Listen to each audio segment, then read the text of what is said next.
So we do this third show with Lear, and he hints that he knows a guy who might be going to work out at Area 51 and knows something about alien technology. That guy turns out to be Bob Lazar, but Lear didn't give me the name at that time.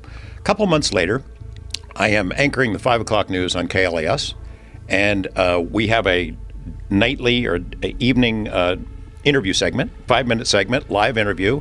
Our guest doesn't show up. And we're scrambling to find somebody to fill that hole. And I thought about Lear. So I called him up, not knowing what had been going on in Lazar's life or Lear's life. And I said, hey, is your that UFO guy you told me about, is he around? Would he do an interview? Just turned out that Bob had been through the ringer. A lot of stuff going on in his life. He felt threatened. And he said yes. We had to black out his face. We do this interview, and he spills the basics of the story. I worked out there at a place called S4. I saw 9 flying saucers in an underground base. This is technology that came from somewhere else. I'm in fear for my life. Holy cow, the phones start ringing off the hook. My news director comes rushing in, the station manager, is that for real? What's the deal on that? And we realized we had touched the pulse of the public in a way that I didn't really understand. We arranged to go meet Bob Lazar, my news director, Bob Stodall, and I, that following weekend, and put him through a paces where we would ask him questions about his background and how he got the job. And we spent a couple hours with him, and we walked out of that meeting thinking, holy shit, what if this is true? This is really risky for us as journalists. It's risky for our personal reputations if it blows up in our faces and we do this story, and it would really damage the reputation of our news organization, which is KLAS is a jewel. It's always been a leader in Las Vegas, one of the best TV news operations in the country. We're putting a lot on the line. Well, look, we decide, let's take our time. Let's look into this guy's story. And then in order to understand Lazar, we'd have to look at the bigger picture of UFOs. So I started a cram course on ufology, and I read everything. And I spent 8 months like cramming for a final exam that never happened. I read everything. I interviewed people. That same year, MUFON had its international symposium in Las Vegas, and there all the world's UFO people came right to me. I got to interview them, traveled around, went to Los Alamos. Lazar took us into the lab. We took cameras in there. He walked us around, waving to people. We didn't even have to stop for security. Took us into the lab like it was a rabbit going through its own burrow. He knew his way around. We were allowed to take a camera in there. We put those stories together, put them on the air in November, and man, it just went through the roof. We try and do what we can, and once we reach a roadblock going, we really can't figure it out, it's just friggin' wait, put the thing away, wait for science to catch up, and a decade later, let's take the project out again and see, all right, now where can we go? But there's got to be someone who remains informed, right? Yeah. So you've got your scientists like you and Barry. You got your people that you compartmentalize. You got these people working on this there project. has to be some people that know everything. You've got security, and then someone's going to be on the outside saying, hey, we need people to guard this building. Don't let anybody in for 10 years. I think a lot of that is private industry, and I think that's how they keep it. Yeah, I think that's how they because the government is just so leaky. I think that's kind of what they're doing. That's what the document kind of proves. You just articulated that it is in control of private industry. What private industry? Some aerospace company, something? I don't know. Yeah, The admiral wouldn't name it in the car in the conversation. Right. Yeah. So they still have these things, supposedly. I would guess. I mean, I don't have any information on that. Have you ever asked anyone that has any inkling of any idea of where they got them or how they got them? No, but something must have been said to me from Barry. But it was just too long ago, and I can't quite remember what was said, but it just left a seed in my mind. I think at least one of them was part of an archaeological dig. So it's old. At least one of them is old. I don't know if it was the one I worked on, but I remember something to do with an archaeological dig. Whoa. So that means it's not just old, it's ancient. That'd be a great Steven Spielberg movie. Yeah. Right? Every night of this 9-part series, people got the audience got bigger, phones ringing off the hook, people calling, giving us information. Suddenly it's on something called Paranet, which was sort of a precursor to the internet, and it was huge. And it changed my life for sure. I had no idea that there were so many people out there interested in the topic, and I was hooked. And I really got hooked on Lazar, not only because his story, personally, I was interested in him. We became friends. I saw what happened to him after that live interview, and in the 7.5 months before we went and I revealed his identity, people were really messing with him. I mean, you cannot convey what it was like, how weird it was then, breaking into his house, leaving the windows open, messing with things in his home, breaking into his car, leaving the doors and windows down, just messing with his head.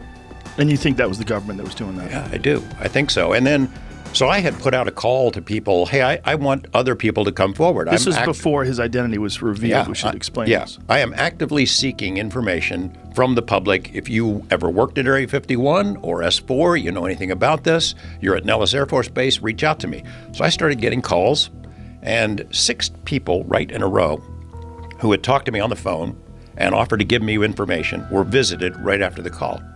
One of them was a guy who did tax returns for people at Nellis Air Force Base, and he had got to know these guys really well and got information about crashes. There was a guy who was a golf pro at Nellis who had gone on out road trips with officers and told him about this weird stuff out at Area 51 that seemed to be from somewhere else. He gets visited and told to shut up. There was a lady who worked in the court system.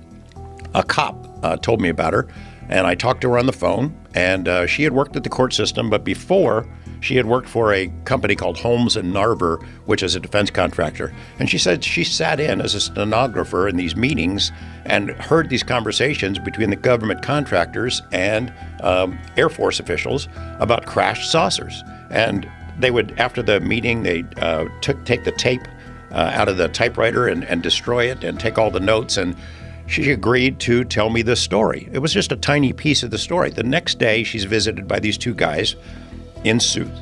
They tell her, look, you are still subject to your security clearance. I hope you know that. And then they said, we know you traveled to LA to see your daughter, and we know she comes here. It's a big desert out there. It'd be terrible if something happened to either one of you. This lady is scared shitless. She didn't make that stuff up.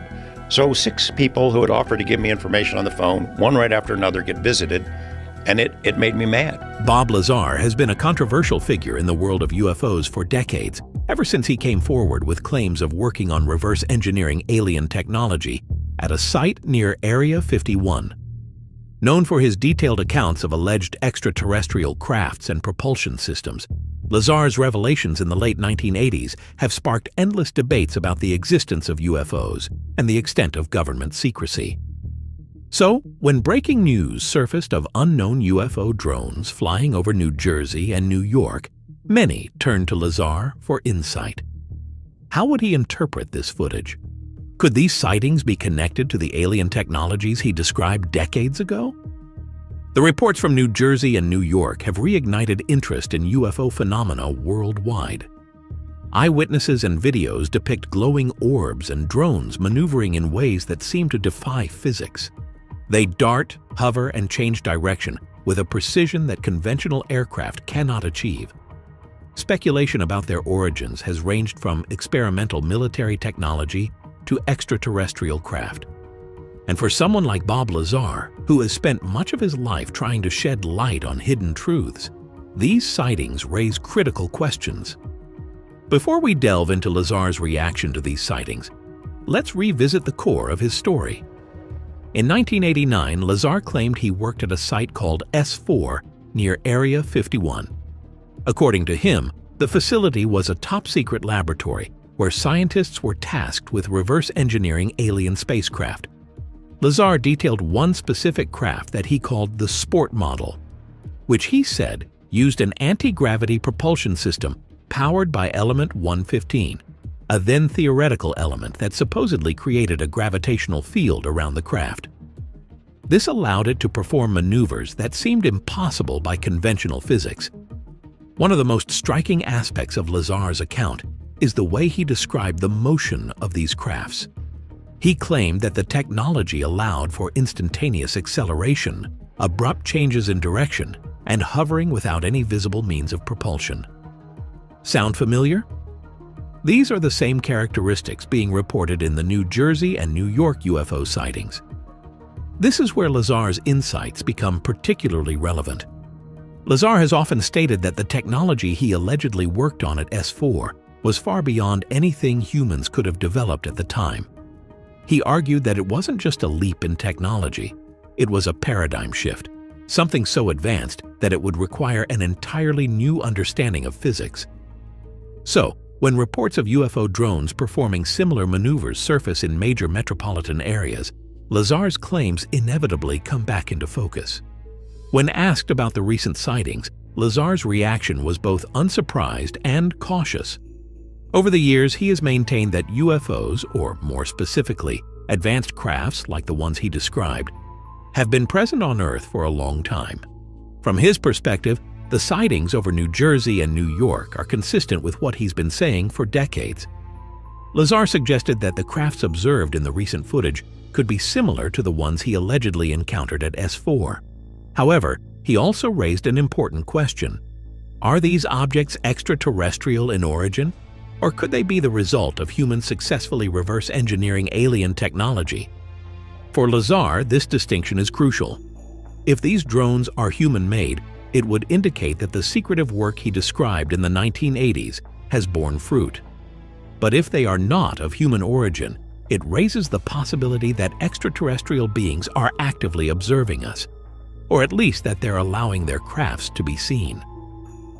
This isn't new, Lazar has said in past interviews when asked about UFO sightings. It's just becoming harder to hide. One of Lazar's most intriguing observations about the New Jersey and New York footage is the way these drones seem to interact with their environment, or more accurately, the way they don't interact. In many UFO sightings, including the ones Lazar described at S4, the crafts appear to operate independently of atmospheric conditions. They exhibit no visible exhaust, no sound, and no turbulence. Lazar has always maintained that this is a hallmark of advanced propulsion systems, like the one he claims to have studied, which creates a gravitational field around the craft. The propulsion system isolates the craft from the environment, Lazar explained in a previous discussion. It's not interacting with the air, the wind, or anything around it. That's why it can move the way it does. This observation aligns with what witnesses in New Jersey and New York have described. The objects moved with an eerie silence, displaying an agility that seemed almost otherworldly. To Lazar, this is further evidence that these drones, whatever they are not operating on conventional principles of flight. Another key aspect of Lazar's reaction to the recent sightings is his focus on the implications of public awareness. Lazar has often criticized the secrecy surrounding UFOs, arguing that the knowledge of advanced technology could benefit humanity in profound ways. For instance, the anti-gravity systems he described could revolutionize transportation, energy production, and even space exploration.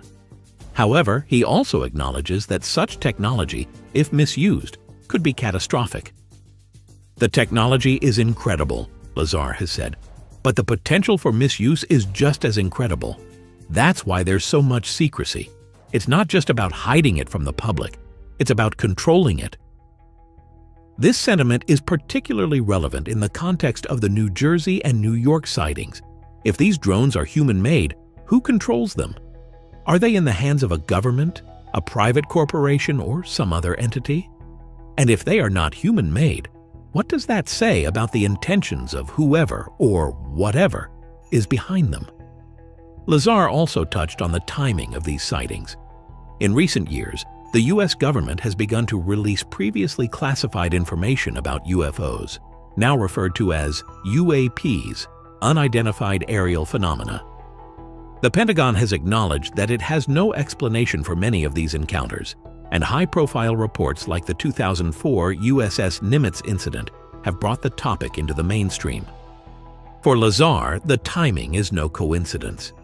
He believes that we are in the early stages of a slow disclosure process, where governments are gradually preparing the public for the revelation of extraterrestrial life, or at least for the existence of advanced technologies that challenge our understanding of reality. People aren't as dismissive as they used to be, Lazar noted. The stigma is starting to fade, and that's an important step. But the real question is, why now? Why are we seeing this shift in how UFOs are being discussed? Lazar speculates that the recent sightings, combined with the government's changing stance, could be part of a larger plan to acclimate humanity to the idea of contact. Whether that contact is with extraterrestrial beings or with technologies that seem alien in their capabilities, the implications are profound.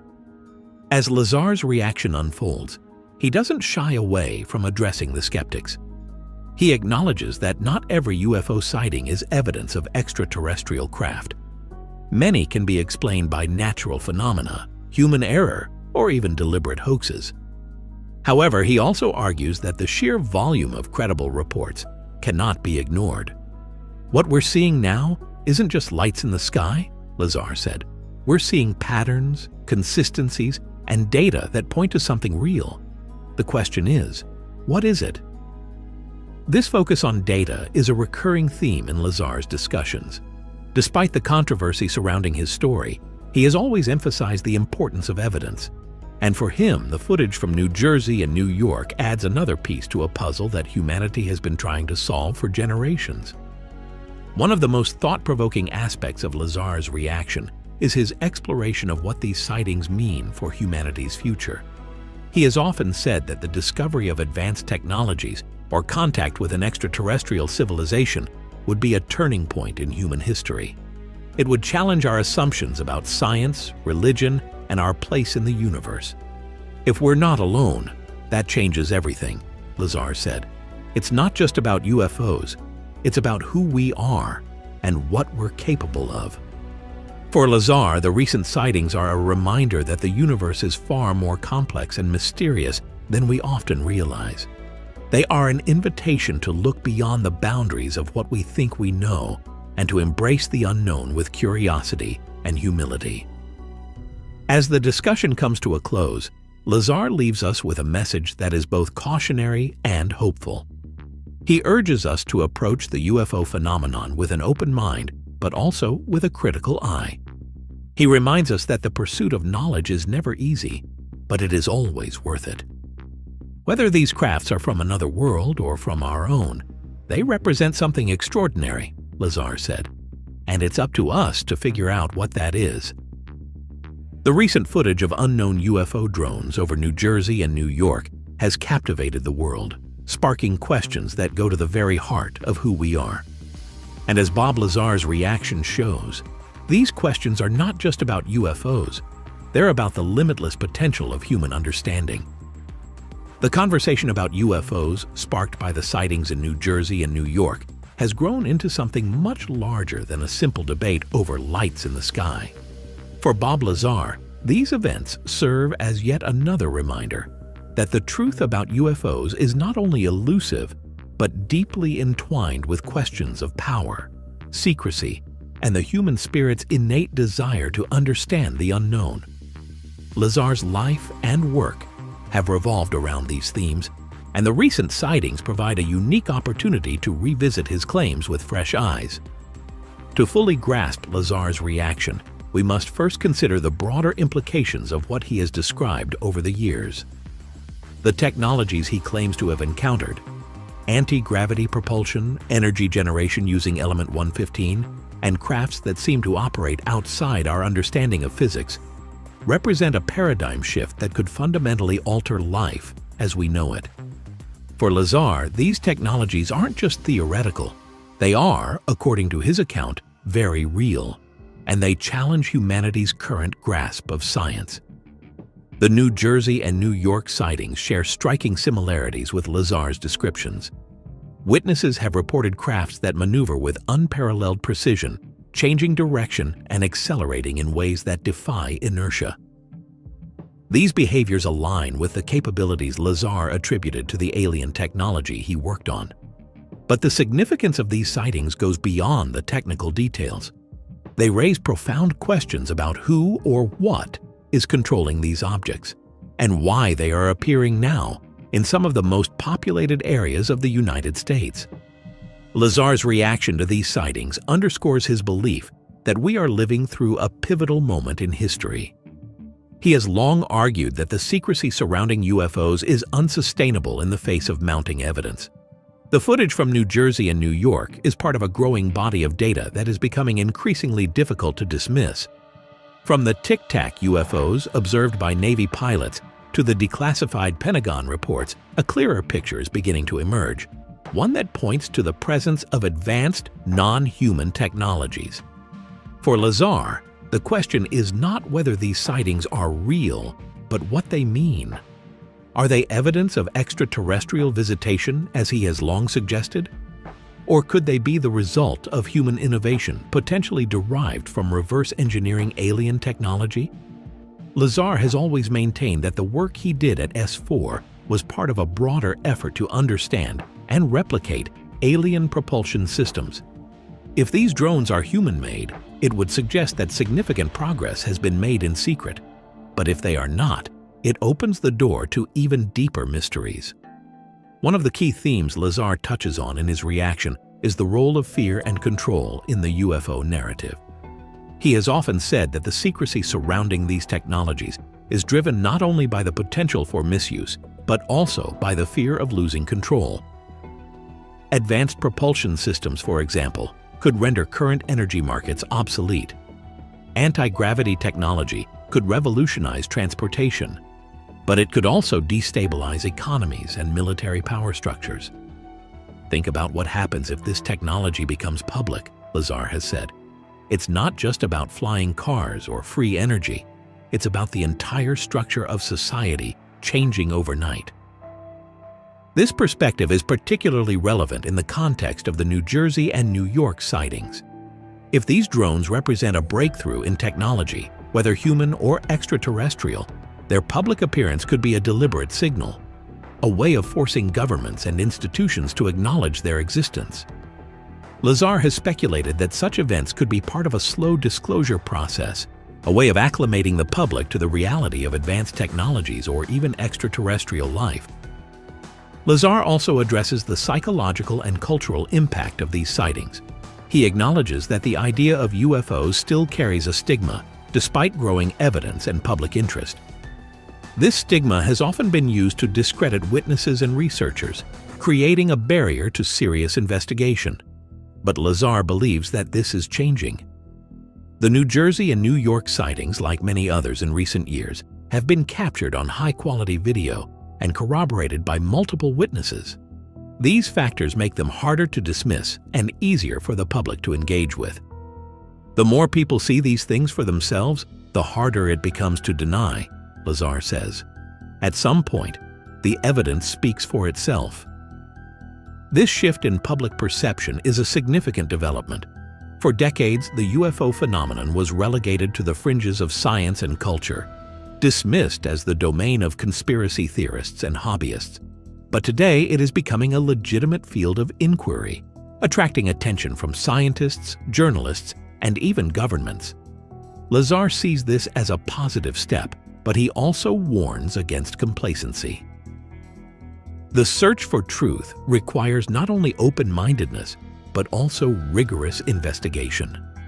One of the most compelling aspects of Lazar's reaction is his emphasis on the interconnectedness of UFO sightings around the world. He notes that the events in New Jersey and New York are not isolated incidents. Similar sightings have been reported in recent years in countries ranging from Brazil to Japan to Australia. These global patterns suggest that whatever is behind these phenomena is not confined to a single location or nation. For Lazar, this raises intriguing questions about the motives and intentions of these crafts. If they are extraterrestrial, why are they appearing in such diverse locations? Are they observing humanity as a whole? Or are they drawn to specific areas for particular reasons? And if they are human-made, who is operating them? And why are they being deployed in such a public manner? These aren't random events, Lazar argues. There's a pattern here, and understanding that pattern is key to understanding what's really going on. Lazar also delves into the role of technology in shaping how we perceive and understand UFO phenomena. In the past, UFO sightings often relied on anecdotal evidence or grainy photos, making them easy to dismiss. But today, advancements in cameras, sensors, and communication technology have transformed the landscape. High-definition footage, radar data, and other forms of evidence are now readily available, providing a more robust foundation for investigation. The New Jersey and New York sightings are a prime example of this shift. The footage is clear, the witnesses are credible, and the events have been widely reported in the media. For Lazar, this represents a turning point. The combination of technological advancements and public interest is creating a new environment in which the UFO phenomenon can be studied more seriously and systematically. Another critical aspect of Lazar's reaction is his focus on the ethical implications of the UFO phenomenon. He has often spoken about the responsibility that comes with understanding advanced technologies. While these technologies have the potential to benefit humanity, they also carry significant risks. For example, anti-gravity propulsion systems could revolutionize transportation, but they could also be weaponized. Similarly, energy systems based on element 115 could provide unlimited power, but they could also destabilize global energy markets. The technology itself isn't good or bad, Lazar says. It's how we use it that matters. And that's why transparency is so important. We can't afford to let these discoveries be controlled by a select few. This perspective is particularly relevant in the context of the New Jersey and New York sightings. If these drones represent advanced technology, whether human or extraterrestrial, the question of who controls them becomes paramount. Lazar argues that the public has a right to know about these developments and to participate in the conversation about how they should be used.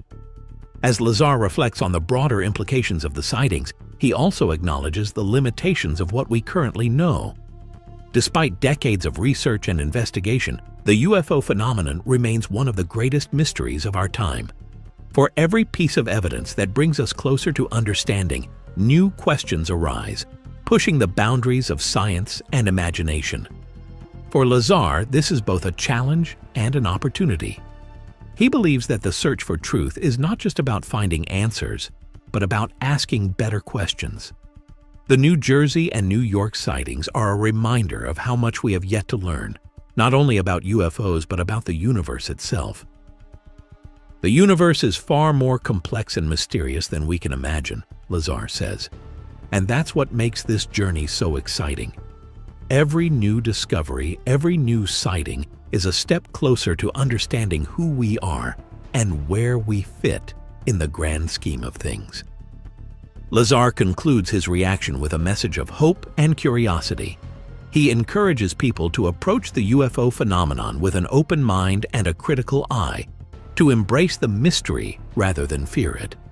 He believes that the recent sightings in New Jersey and New York are not just anomalies but part of a larger story, one that has the potential to reshape our understanding of the world and our place in the universe. As humans, we are explorers by nature, Lazar says. We are driven by a desire to understand the unknown, to push the boundaries of what we know. The UFO phenomenon is one of the greatest mysteries of our time, and it's up to us to solve it. The sightings over New Jersey and New York have captivated the world, sparking conversations that bridge science, philosophy, and culture. And as Bob Lazar's reaction shows, these events are not just about UFOs. They are about the limitless potential of human discovery.